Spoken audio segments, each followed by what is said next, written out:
There's a specific kind of exhaustion that comes from trying to keep up with Japanese that's moving too fast.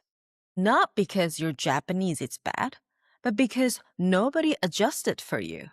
Today, I want to talk about something that exists specifically for that moment.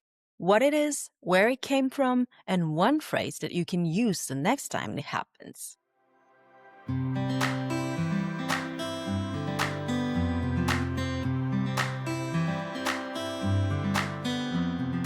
Welcome back to Wanderlust Japanese. I share real-life Japanese and cultural insights to help expats and partners of Japanese. I'm Mariko, a Japanese teacher living in Switzerland, and I'm also an expat learning German from scratch.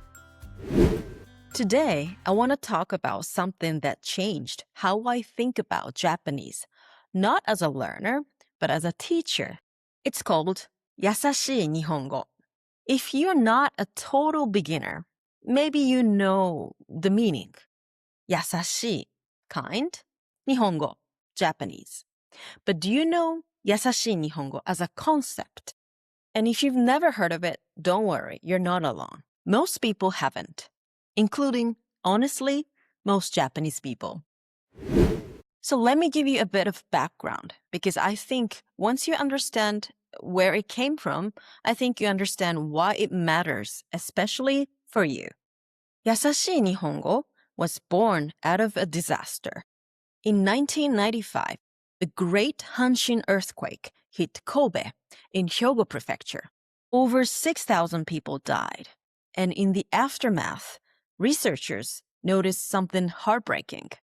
A disproportionate number of victims were foreign residents. Not because they were in the wrong place, but because they couldn't understand emergency announcements. Historically, Kobe has been one of Japan's most international cities.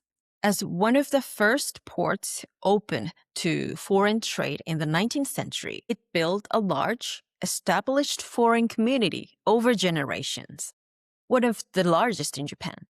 These were not tourists passing through.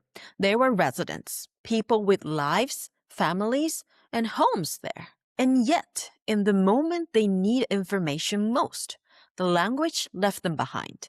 The information was there, but just in Japanese that was too fast, too complex, too full of kanji, and too formal phrasing that even intermediate speakers couldn't process under stress. A linguist at Hirosaki University, Professor Sudo Isao, led the effort to ask a simple but radical question. What if we deliberately simplify Japanese? Not dumbed it down, but made it accessible so that people in crisis can understand what they needed to do. That research became the foundation of 優しい日本語, a set of principles, a way of talking and writing that strips away unnecessary complexity without stripping away meaning. Japanese has many levels of politeness, and in formal situations, people naturally use the most formal level they know. But formal doesn't always mean clear. Here's an example. Before the concept of 優しい日本語 was born, an emergency announcement was like, 震度7の激震が発生しました。家屋の倒壊及び火災が多数発生しております。直ちに避難場所へ避難してください。This is correct Japanese, but under stress, it's hard to process. With 優しい日本語, it'll be like, 大きい地震です。今すぐ安全な場所へ逃げて。Same meaning, much easier to understand. That's 優しい日本語 in action.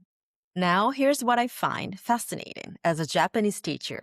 優しい日本語 is not learner Japanese. It's not baby talk, and it's not the unnaturally slow, word by word speaking some people switch to the moment they realize you're foreign. It's considered Japanese, deliberate Japanese, where the speaker made a conscious choice to prioritize being understood over sounding impressive or formal. And the word yasashii, it carries two meanings. Did you know that? It has two ways of writing. Yasashii as easy and yasashii as kind. In Japanese, those are written differently, but they sound the same. For example, when you're at a counter of a clinic, a bank, or a city office, you're already nervous. And someone says this. こちらの書類にご署名いただき、窓口までご提出ください. Your brain freezes. Not because you don't know Japanese, but because formal Japanese is dense even for people who study it. But if they say, ここに名前を書いて、持ってきてください. It's shorter, simpler, and still respectful. The goal, purpose is fulfilled. That's the difference Yasashii Nihongo makes. But here is something I want you to understand. For Japanese people, speaking simply to an adult strangers or people older than you carries its own psychological weight. From childhood, Japanese people are taught to use polite, formal language with the people they don't know well. Keigo, proper phrasing, the kind of Japanese that signals respect. And when it comes to customer relations, it's must. So when a Japanese person considers switching to a simpler language with an adult, even with good intentions, there's a real hesitation, a worry. Will this make them feel like I'm treating them less capable? Will it come across as rude? Will they think I'm treating them like a child? That hesitation is real. It's really something difficult to do for us. And it's important to understand it. Not to excuse it, but to recognize that when you ask for yasashii Nihongo, you're not just making a request for yourself, but actually you're giving the other person permission. You're removing their hesitation. You're making things easier for both of you. That's not weakness, that's collaboration. And if you ever find yourself in a situation where things move in too fast or too formally, now you have a phrase exactly for that moment. 優しい日本語でお願いします. 優しい日本語でお願いします. 優しい日本語でお願いします. It means, please use simple Japanese. No apology needed.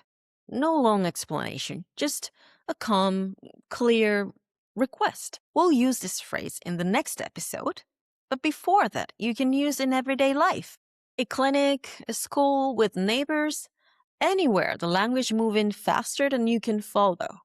This concept mostly stayed in academic and disaster preparedness circles for years, but after the 2011 Tohoku earthquake, again, a moment where foreign residents were left behind by information systems, it started getting more serious institutional attention. And in recent years, as Japan's foreign resident population has grown significantly, awareness has expanded further. Local governments, public offices, airports, places where rules matter and where many foreign residents pass through have started formally adopting Yasashii Nihongo, not just as a concept, but as a practice. Training programs for Japanese people have been introduced and guidelines distributed. The people behind those counters are increasingly being taught that this is actually legitimate, recognized way to communicate, which means when you walk up to a counter and ask for it, you're not asking something unusual. You're using a framework that the system is beginning to understand. Yasashii Nihongo started as response to tragedy, but what it gave us is something very useful every single day. A reminder that language, at its best, is not about showing how much you know, but it's about making sure the other person is still with you. Next episode, we're taking this into one of the most practical, but honestly one of the most stressful situations that you will encounter as an adult living in Japan. City Hall. the place where your residency, health insurance, your administrative life gets managed, and you don't want to mess up with them. We'll walk through exactly what to say and how to enter conversation and how to leave feeling like yourself. Both paperwork and dignity intact. I'm Mariko. Thank you for listening. I'll see you in the next episode. ではまた。さようなら。